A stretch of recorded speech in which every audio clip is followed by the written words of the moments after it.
Students, अब हमने linear equations in one variable जो हम चैप्टर 2 डिस्कस कर रहे हैं उसका पार्ट 5 डिस्कस करना है। अभी हमने सेकंड एक्सरसाइज के 2 पार्ट डिस्कस कर लिए हैं, हम उसका थर्ड पार्ट डिस्कस करने वाले हैं। इसमें भी हमारी स्टेटमेंट प्रॉब्लम्स रहेंगी। Okay, so procedure is almost same. अब देखिए ये क्वेश्चन है हमारा, ये क्वेश्चन बहुत इंपॉर्टेंट क्वेश्चन है, ये एनसीईआरटी का क्वेश्चन है आपका। Bhaichung's father is 26 years younger than Bhaichung's grandfather and 29 years older than Baichung. Now the sum of ages of all the three is 135 years. What is the age of each one of them? ठीक है, हमें ये बताना है। तो आप इसमें क्या लेट करेंगे, देखिए ध्यान से। Bhaichung's father is 26 years younger than Bhaichung's grandfather, एक स्टेटमेंट ये हो गई। देन दे आर सेइंग, क्या कह रहे हैं नेक्स्ट में देखिए, and 29 years older than Bhaichung. तो व्हाट वी विल से, हम बोल देंगे let the age of Baichung, हम इसकी एज लेट कर रहे हैं। Let the age of Baichung is equal to x years।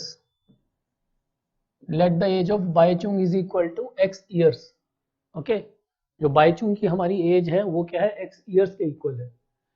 अब आपको क्या दिया हुआ है, the Bhaichung's father is 26 years younger than Bhaichung's grandfather, okay, and 29 years older than Bhaichung. तो एज ऑफ फादर कितनी हो गई बेटा, because of this statement only, because they are saying Bhaichung's father is 29 years older than Bhaichung. तो आई विल से ये हो जाएगा हमारा x + 29 years age of Bhaichung's father. ठीक है, then if I say age of grandfather, अब एज ऑफ ग्रैंडफादर कितनी होगी, ये भी आप स्टेटमेंट से देखकर बता सकते हैं।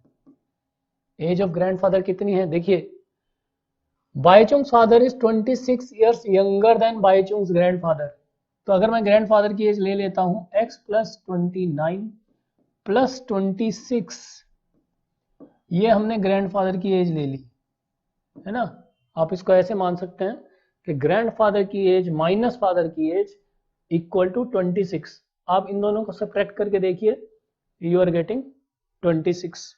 क्योंकि हमें पता है, आप इस स्टेटमेंट को ऐसे पढ़ लीजिए, हमें बोला गया है father is 26 years younger than Bhaichung's grandfather. तो मैं ये भी कह सकता हूं ना कि Bhaichung's grandfather is 26 years older than Bhaichung's father. ठीक है, ऐसे भी आप इसको पढ़ सकते हैं। तो हमें यहाँ पे क्या दिया है, sum of ages of all three is 135। आपने इन तीनों की एज का ऐड करना है and that is given to you 135 years। तो हम क्या बोलेंगे, according to question x + 29 plus x + 29 + 26 is equal to 135 years, ये हमें गिवन है। ठीक है, तो क्वेश्चन के अकॉर्डिंग तीनों की एज को हमने ऐड कर दिया and that is equal to 135। तो x + x इज 3x, ये हो गया हमारा 58 + 26 इज इक्वल टू 135। अभी मैंने 29 को ऐड किया, फर्दर एडिशन करते रहेंगे ऐसे ही। तो 3x + 84, ठीक है, is equal to 135। Then I will say 3x is equal to 135 - 84। तो हमारी 3x की वैल्यू कितनी आ गई students, value of 3x is, यहां पर हम लिख देते हैं, value of 3x is 135 - 84 which is 51। तो I can say 3x is 51। Okay, तो value of 3x is 51, then x की वैल्यू क्या आ गई, 51 divided by 3 which is 17। Maths में अभी हालांकि आपको कहने की बात नहीं है, अगर आप बहुत अच्छे से मैथ्स में कैलकुलेशंस करना चाहते हैं तो बेसिक रिक्वायरमेंट रहती है बेटा हमारी टेबल्स की।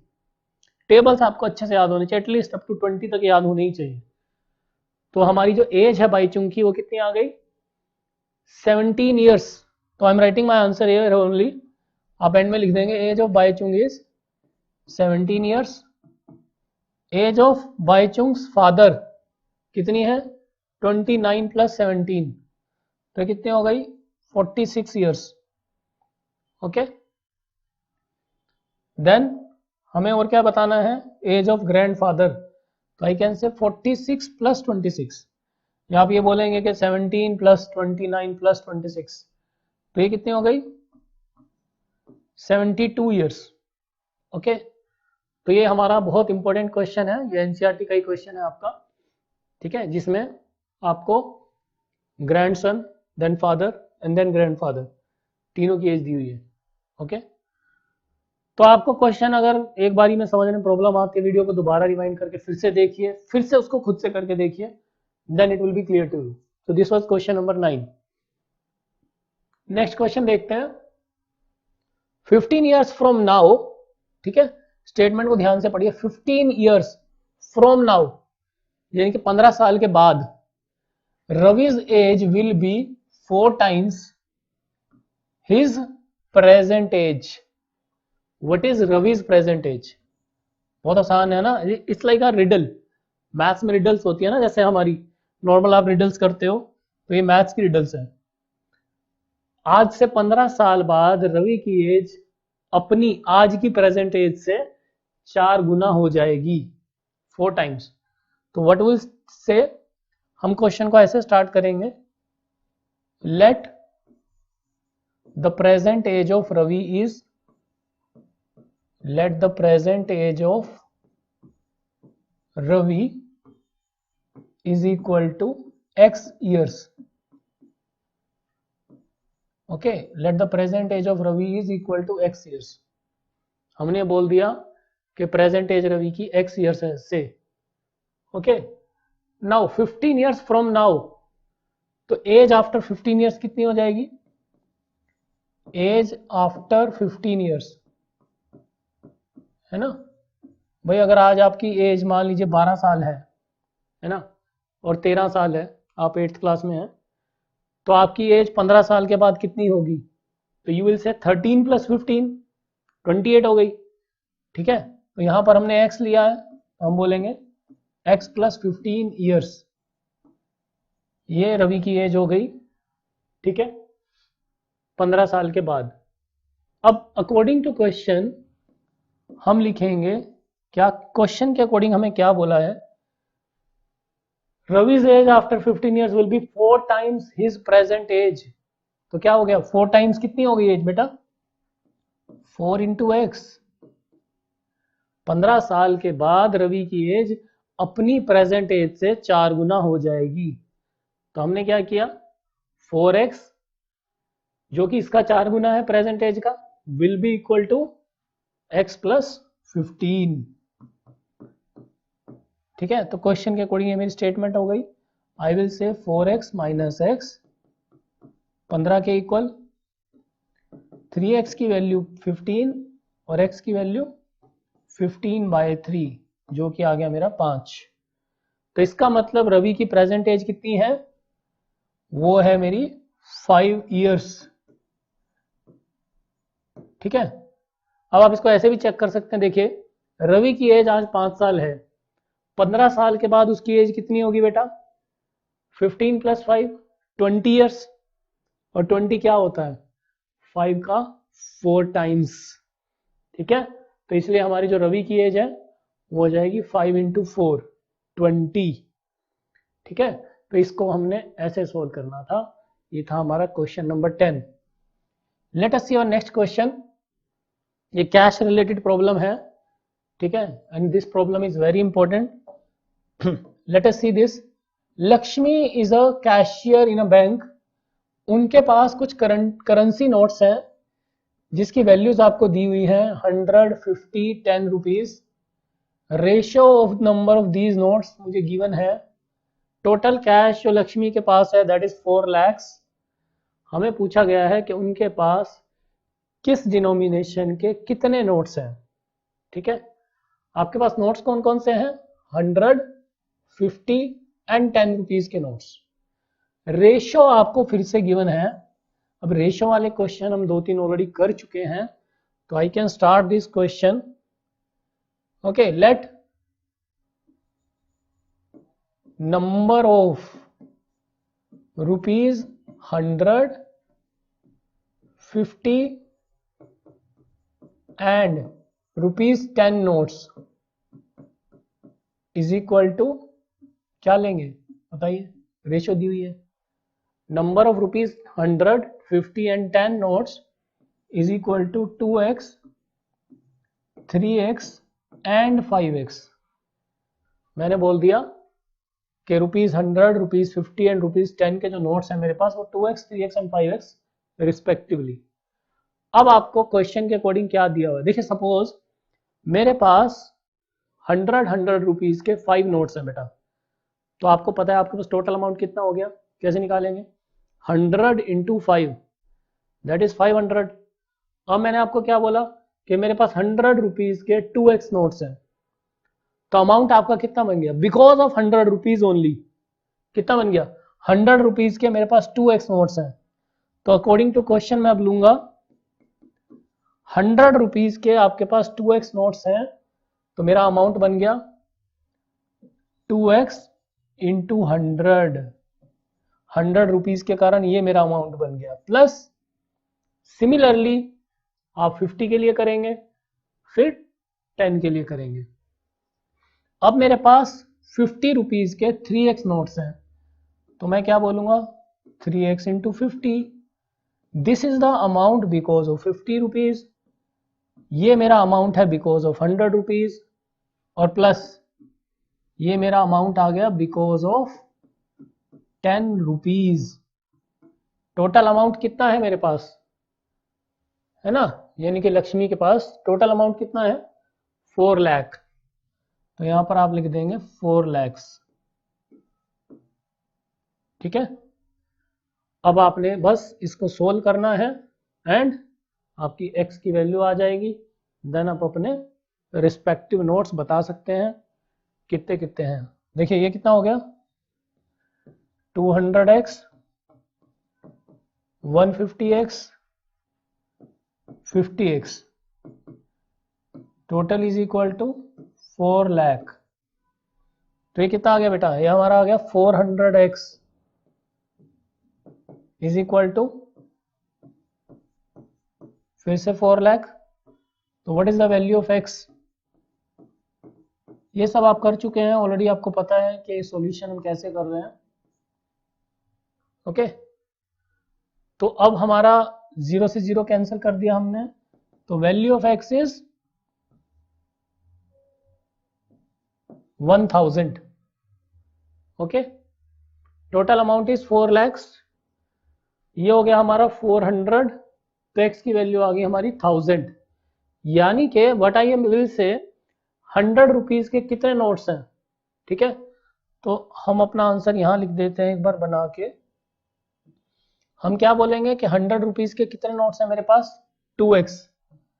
तो रुपीज 100 नोट्स मेरे पास कितने आ गए? 2 इंटू 1000। ठीक है, दैट इज इक्वल टू 2000। यानी कि मेरे पास 100 रुपीज के 2000 नोट्स हैं। 50 रुपीज के कितने नोट्स हैं? 3 इंटू एक्स दैट इज 3000।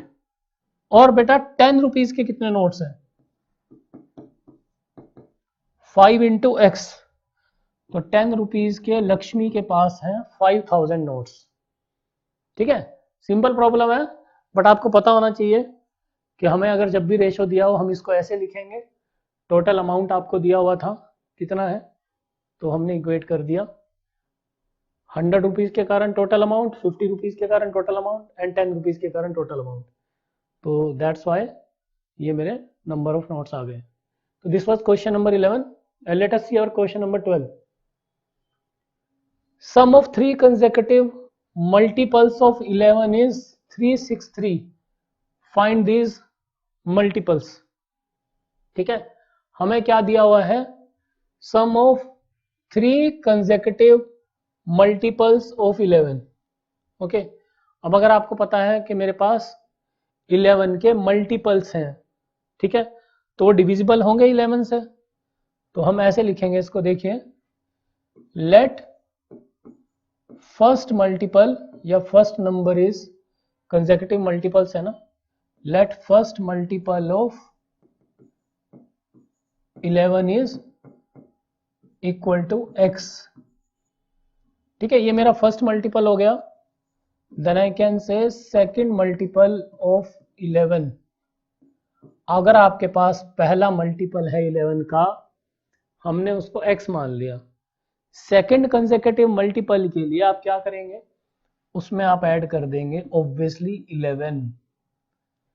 ठीक है, और अगर मुझे पता है कि थर्ड कंसेक्यूटिव मल्टीपल है, तो third multiple of 11 will be equal to, ठीक है, वो क्या आएगा, x plus 11 plus 11, that is x plus 22। अब आपको क्वेश्चन में क्या दिया हुआ है कि इन तीनों का सम 363 के इक्वल है। तो हम क्या करेंगे, according to question, x plus 11 plus x plus 22 is equal to 363। तो ये आ जाएगा हमारे पास 3x plus 33 is equal to 363। Okay, and what is the value of 3x, ये आ गया 330। ओके बेटा, now what is the value of x, x की वैल्यू आ गई 330 डिवाइडेड बाय 3, 110। तो ये मेरा पहला मल्टीपल आ गया 11 का। तो हम अपना आंसर लिखते हैं, first number is x, that is x की वैल्यू आ गई 110। Now what is my second multiple of 11, इसमें आप 11 ऐड कर देंगे, you get 121। what is my third multiple of 11, इसमें आप फर्दर 11 ऐड कर देंगे, ठीक है, so you get 132। हमारे पास तीन आ गए, फर्स्ट सेकंड एंड थर्ड, ये तीनों मेरे 11 के मल्टीपल हैं। ठीक है, तो ये हमारी स्टेटमेंट प्रॉब्लम का इस एक्सरसाइज का लास्ट क्वेश्चन था। Okay, question number 12।